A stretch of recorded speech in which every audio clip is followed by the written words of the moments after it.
Right. Actual recording is higher quality. That's nice to know. Okay, right, I'll crack on. Always leave a little bit of a gap, and then it's easy to edit. Oh yeah, don't worry if you fuck up or anything or swear, because I can edit it. Okay, this month we are with Alan Bennett, and Alan Bennett is the Interim Senior Programme Delivery Manager, that is a job title and a half, for the Scout organisation. Hello, Alan. Hello, Rob. And hello, listeners. Hello, listeners. Now, one thing listeners might not know is I met Alan through a pastime of mine, football refereeing. I was a football referee for about 15 years, and Alan is still currently a football referee, so please don't switch off if you don't like referees. Alan has a lot to say on the Scout organisation, and part of the point of the interviews in this podcast is I want to try and get a broad spectrum of people on. I don't just want people who climb mountains. And I thought the Scout organisation would be a really interesting thing to learn about, because most of us have kids and most of us are involved in bringing up children and the importance of children getting into the outdoors. And I thought it would be great to hear a little bit about how the Scouts has a input in that. So, Alan, could you explain a little bit, first of all, what it is you do for the Scouts? Yeah, so at the Scouts, as you say, that very long job title now of Interim Senior Programme Delivery Manager. So what that encompasses as part of the Scouts is our programme delivery side of things. So the role that I have is in charge of the rollout of Squirrel Scouts, which is the newest scouting section that we have for ages 4 to 6 year olds. And it's the first time in over 30 years that we've introduced a new part of the scouting programme. So we launched that back in September 2021, and we're hopefully in the next couple of weeks we're going to be at 1,000 squirrel drays are open across the UK, which is absolutely fantastic. So that's one side of the role. The second side of the role is around our top awards. So for people who, you may or may have not been in scouting, but when you hear of scouts you think, oh yeah, the ones who, they collect badges and they achieve badges and put them on the jumpers and that type of thing. And in each section that we have in scouting, so we have squirrels, as talked about, 4 to 6 year olds, then beavers 6 to 8, cubs 8 to 10.5, scouts 10.5 to 14, explorers 14 to 18, and then network 18 to 25. Across all them sections we have top awards within there. So they're normally named after let's just say there's like the Chief Scout Silver, the Chief Scout Bronze, Chief Scout Gold, and so on. It goes up as you go through towards what is now the top award in Scouting, the renamed King Scout Award, which was formerly the Queen Scout until the Queen passed away.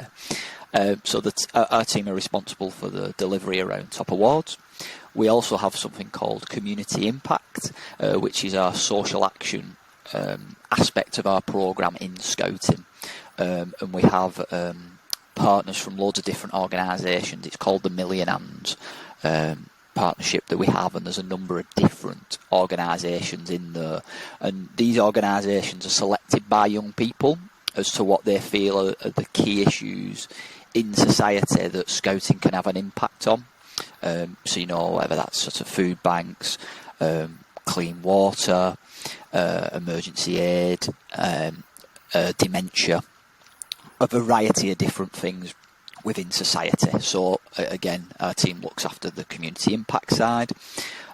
We also have Duke of Edinburgh, which probably a lot of listeners will have heard about, but again, Scouting and Duke of Edinburgh have a very strong link because our programme, particularly at that age range of 14, matches up nicely with the Duke of Edinburgh as well. So there's an opportunity to combine the both there. And then a little sort of project that's going on as well at the minute is with HSBC, the bank, and they sponsor our money skills badges for beavers and cubs. And this is where beavers and cubs can learn about, money skills, basically. How do you save, how do you spend, and that type of thing. And we have a number of HSBC staff coming in, volunteering and delivering that badge to beavers and cubs as well. So that's something we're working on at the minute. So that's what the team and myself are responsible for and are working on. Brilliant. I mean, I think everyone knows the Scouts obviously has quite a broad range of activities that they offer. I didn't quite realise they went into sort of money management. I mean, I suppose that's incredibly important. I think the one thing that people say when they leave school is no one's told me how to get a mortgage. No one's told me how to open a bank account. It's crazy that no one teaches you to do that thing. So it's nice to hear the Scouts are doing that. So we all know that obviously there's quite a broad spectrum of what the Scouts can cover. The fact that this is called the Outdoors Adventure Podcast probably tells you there's a specific area that we would be interested in hearing about. And that's more specifically how the outdoors is involved in the Scout organisation. So sort of drilling down into that area of the Scouts, how do they implement the outdoors and encourage young people to get into the outdoors? Yeah, I mean, I think when you think of Scouts, you automatically you think of outdoors, you think about camping, hiking, campfires, climbing mountains, that type of thing. That immediately springs to mind, even if you're a non-Scout. And what's key about our programme, the outdoor is evident throughout the Scouting programme. As I say, we have badges and awards that the young people can achieve to, and throughout that, it's all about mainly around outdoors and really integrating that into young people. We've got so many different badges, outdoor activities from canoeing, sailing, paddle sports, hiking, camping, what are they called now? The sort of the bushcraft survival skills. There's geocaching as well. I know that. As well. I do geocaching. Yeah. Geocaching. Getting out into the garden and stuff. Like we talk about the community impact one in particular. There's different stages to that particular badge, as there is with swimming and that. But the community impact as well. That's a big thing around getting out into your local community as well. And looking after your community and making a difference and an impact. So throughout our programme, it's key that we keep that outdoor element, and we have what we say is like a progressive programme throughout, so it stays age appropriate. It's more challenging, as you go through the age ranges. And a particular example of that would be only just this week actually, we've, officially squirrels are allowed to participate in Nights Away now, experiences with the Scouts. Oh, wow. So we've been piloting that for the last year, and, it was all, it went really well.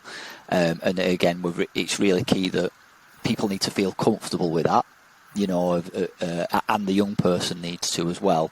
But when we talk about this progressive programme, we envisage, a squirrel might have an indoor night away in squirrels, and then as it progresses to beavers, you might go outdoor for one night, and then cubs 2 nights, and scouts a week, and then, explore as you go abroad, and that type of element and different progression throughout.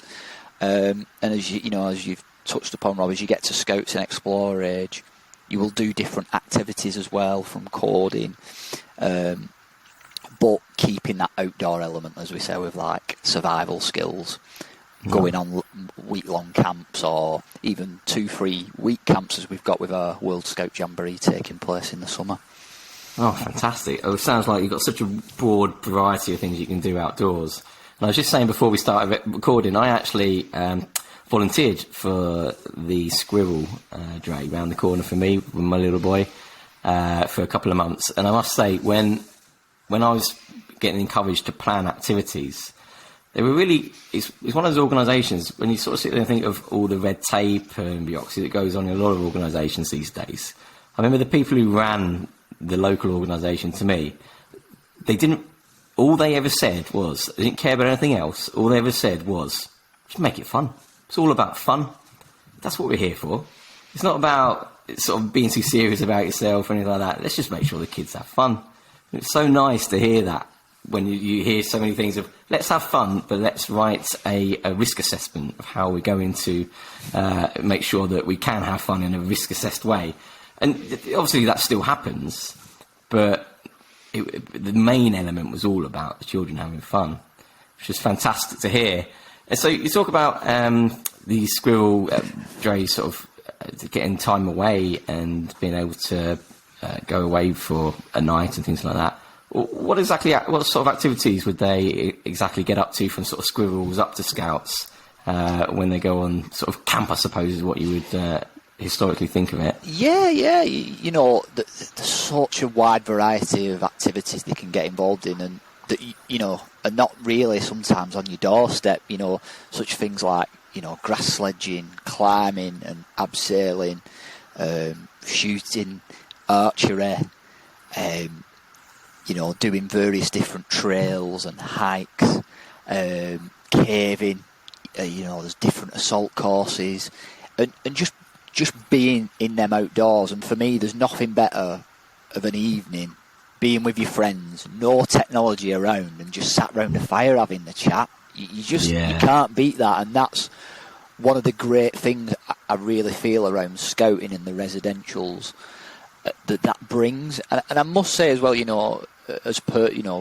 hopefully agree, Rob, but people who are maybe listening and as parents and stuff, and actually don't need to be parents, but you see climbing, you see archery, and some of these type of activities can be incredibly expensive and not accessible for a lot of people. But through the campsites, the adventure centres that Scouts have and provide, these activities are really accessible and and really affordable to get in as part of that residential experience. And that's what's fantastic is, obviously I like football, and there's other clubs and such on that you get involved in, but you're just doing that one thing every week. Where with something like scouting, it's just different every single week. The 2 weeks are never the same, and that's what I love about that variety and that non-competitiveness as well. Because for some, young people and even adults, going to a club or maybe a sport and that competitive element, that's not for everyone, and that's fine. But with Scouts, it's not like that, and that's what's really fantastic, that everyone's equal, everyone's at an equal keel, really. So, for them residential, I think they're the key part of scouting. And even if you don't sleep over, just going away and going to a site for a day, participating in a wide range of activities, it just makes such a difference to you as a person, definitely. It sounds fantastic. I mean, I actually back onto a scout camp. I back onto Bispam. I think it's Bispam. It's called Bispam, isn't it? Yeah. Yeah, Bispam Hall, yeah. And once a year, I mean, I can hear them occasionally, but once a year, all hell breaks loose around here when they do a chariot race, I think. Yeah. They've got to build their own. They've got to build their own chariots and race down a course. It's like the Red Box soapbox race for kids. And oh my word, it sounds like so much fun. I want to go and join in. I want to build a chariot on my own with my kids one day and just rock up and see how we do. It sounds amazing. It sounds so much fun.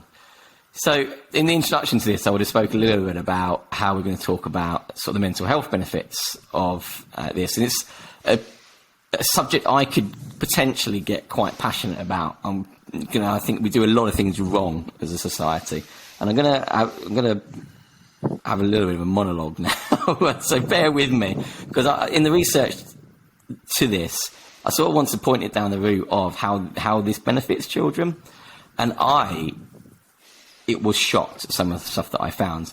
I mean, I think it's well documented that as a species, as a society, our mental health is suffering, and to me, it's quite clear why our mental health is suffering. We're animals. And we are so far away from being an animal these days with modern technology and modern stress that biologically we're not designed to be. We shouldn't be indoors all the time. We shouldn't be sat behind a desk all the time. We should be outdoors. And some of the stuff that I come across is, I mean, it's shocking, really. According to the Children's Society, 1 in 6 15 to 16-year-olds now have a mental health problem, and that's up 50% in the last 3 years. 50% of mental health problems are established by the time that you're 14 years old, and the highest risk group is 17 to 22-year-old women, so young women. And then moving on a little bit into adulthood, I mean, the stat that always surprises me as a 37-year-old male, the biggest death cause of death for under 40-year-old males is suicide. And it's absolutely crazy when you sort of sit there and you look at the fact that we aren't going outdoors as much as a society, and yet the benefits of going outdoors are huge. So perhaps you can sort of touch on the benefits that this has for children and their development growing up, and how it helps them into adulthood with their mental health as well.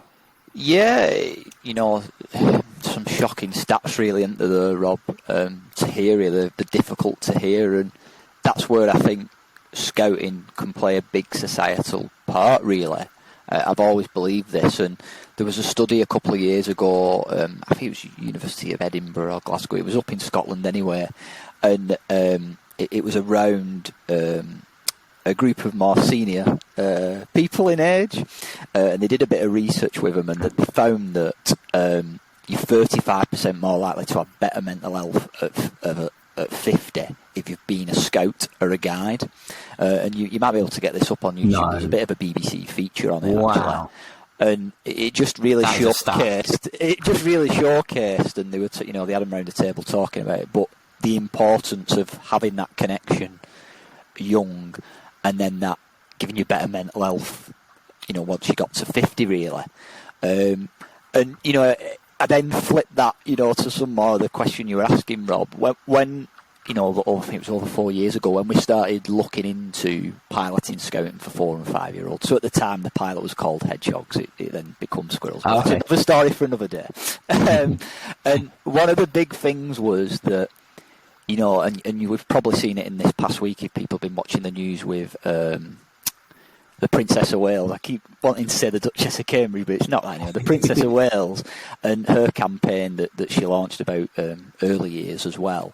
And, between that ages of 3 and 5 rather, the brain develops the most at any other stage in your life. And from a scout's point of view, we weren't involved in helping with that. The brain's developing so much, and they're not participating in scouting when we know we can have such a big effect. And that was one of the big sort of things that we often talked about. And, as part of that initial piloting, one of the things was around school readiness as well, and supporting young people of that age to be ready for school, and then I look back now, and you just touched on the pandemic, but there's so many children aged 4 and 5 now who, because of the pandemic, never experienced social settings until literally the first day of school. So they may have not been to nursery, they may have not even been to a wedding of a family, or a big family occasion like this, and then they're put into school, and it's extremely overwhelming. And I believe as we go on and progresses, scouting's got a massive part to play with that, particularly now with squirrels. And just one example of that is we had a young squirrel called Oscar in a dray in Liverpool, and Oscar had selective mutism. So what this would mean was, he'd often freeze, he'd really struggle to communicate, he may only use hand gestures, like thumbs up or a high five, or he may only whisper to someone he's close to, like his parents, and this could often it'd happen quite a lot. And after 4 weeks of being at Squirrels, I got an email from a leader with some feedback from a parent, and it just said, it explains Oscar's situation, but after 4 weeks, he went into nursery, stood up in front of his class, and just couldn't stop talking about squirrels. And that hit me at that moment, because I thought, if we're having an effect after 3 or 4 weeks, what's the impact that we can have? If he stays in Scouts for 10 years, that type of thing. And it's that really hits home of the impact. And if we can help young people that age form them good habits early of, being involved in your local community, helping out, getting outdoors and experiencing that, and then have a value for the outdoors, that's only going to make people better citizens as they progress through life, really. Yeah, I mean, that ties in really, really nicely with another stat that I had as well. This wasn't planned, by the way, that you were going to say that. It really ties in nicely, though, because it's funny you should say that the child was in Liverpool. because another study that I found, and it was a massive study, it was in 2019, and it was done with 900,000 participants nationwide, and it was analysing people's mental health in people who grew up in rural settings versus urban environments, and it found that you were 55% more at risk of developing adult psychiatric disorder, or an adult psychiatric disorder, if you grew up in an urban environment versus a rural environment. Wow. And so the fact that this child had this issue in Liverpool is obviously a one-off, but the fact that he has access to the Scout organisation in a city environment which encourages you into the outdoors surely is going to help skew that statistic. Mm-hmm. Yeah, definitely. And also you've got to bear in mind the fact that I think it's in Scotland now. They can actually prescribe nature now, can't they? In Scotland, have you heard about this? Yeah, is it a social prescription? Ecotherapy. Ecotherapy, it's called. Uh-huh. And you can actually get a prescription from a number of Scottish doctors where they just tell you to go for a walk. Yeah. Yeah, it's crazy. It's crazy how it's changed, isn't it? Yeah. And it's interesting you said that about that urban communities, Rob, because it touched on, we're nearly at 1,000 squirrel drays, and we know that 64% of them, it's just over 550 or so of them, are open in urban communities. So again, a strong opportunity for us to have an impact in them areas. Amazing. Oh, it sounds really, really interesting what you're doing, and it's quite admirable, really, that you're sort of forging a path for Scouts to be encouraging even younger people to get involved. I think when I grew up, I actually went to the Cubs myself, and the memories I have of being in the Cubs, and then a few years in the Scouts as well, I started in the Beavers. The Beavers were around when I was a kid. The Beavers and Cubs is what I went to. And I'll tell you what, nearly 30 odd years on, those memories still stick in my mind. I can still sort of smell the hall, that it was in. It was one of those. It's ingrained in here, and I can still envisage the woods. We went on a camp to Dover, and we actually went on a day trip on a catamaran to Calais, and things like that. And memories like that, they still stick in my mind 30 odd years on. So the benefits of the Scout organisation, I felt, and like I say, the mental health benefits for children and adults alike, is massive, really. So thank you very much for everything that you're doing. There's always one question that I ask every guest that comes on here, and bear with me because I want to make sure I ask it right, because I want to make sure I'm not asking you different questions that I asked last one. Now, saying it's one question I always ask everyone, make sure it is the right question, and that question is, what's the one thing about you that when you tell others always surprises them? Well, you've spoilt some of the surprising saying about being a referee, I guess, Rob, so I'll have to use a different one. I'll edit that out. But yeah, I did have a think about this, and I don't often talk about this a lot, but when I was a kid, I think it was around from about the age of 7 up to about 14, I was a really good crown green bowler, and I actually played at county level for Lancashire, and I used to travel all over the shore, and then I used to play in a men's league, so I'd rock up at like 11 or 12 and play, grown men and so on, and and sometimes I would beat them, and they didn't like that at all. Like, it was one of these moments where there shouldn't be young kids around here, and it's like, well, if you don't have young kids, the sport's going to die. But it was funny. I was thinking about it before in the gym of. I remember when I got my first set of balls. I think I was about 6 or 7. And it was at the time when Power Rangers was massive. And my nan rang me up and said, I've got you a surprise. And I said, oh, have you got me a Megazord Power Ranger? And she went, no, you'll have to come. So I went down all excited. And it was a set of crown green balls. And I used to do it with my granddad. He used to take me around and that. And I got to quite a decent standard, And you used to win a bit of prize money as well in some of the tournaments. Yeah. But it's often seen as a more elder sport, I guess. But yeah, it's interesting. I mean, listeners probably don't know much about football refereeing, but as referees, they send you out as a team. And so Alan and I live not far away from each other, so we used to get sent out as a team. We'd probably referee maybe 8-10 times a season together, and they'd send us to Buxton an hour and a half away, down to Stoke an hour away, up to Lancaster an hour away. So I've spent a lot of time in the car with Alan, and that has never come out. Never spoke about that. So there we go. I mean, that just goes to show what's the one thing that surprises people well, you've surprised me. And I've known you 15 years and spent a lot of time in a car with you. Fantastic.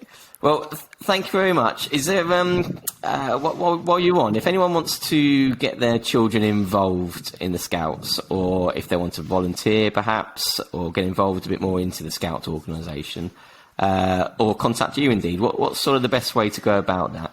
Yeah, I think, there's a great opportunity for people to get involved this year. And, I know we've talked an awful lot about young people and getting them involved, but I think for adults, it's just as rewarding as it is for young people. We've got a variety of ways that you can get involved. And I must stress, you don't have to be like Bear Grylls.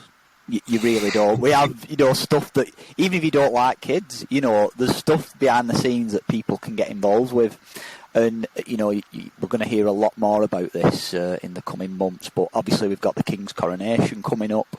And on the Monday, the 8th of May, it's called the Big Help Out nationally. And what they're doing, they're trying to get people out and about, getting involved in the local community, helping out and trying different activities. And the Scouts are going to be playing a massive part in that. So on Monday the 8th of May, save it in your diaries.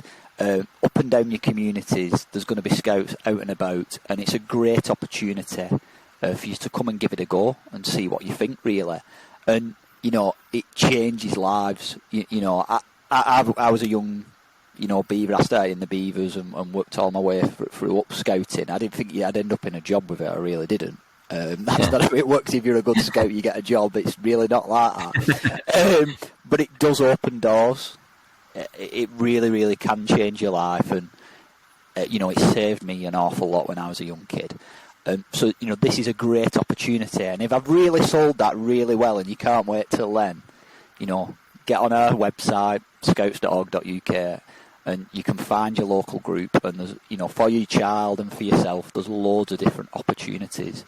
And I think I'd just like to finish on that, Rob, by saying just a big thank you to all our volunteers. We've got over 150,000 now. We need more. We absolutely need more.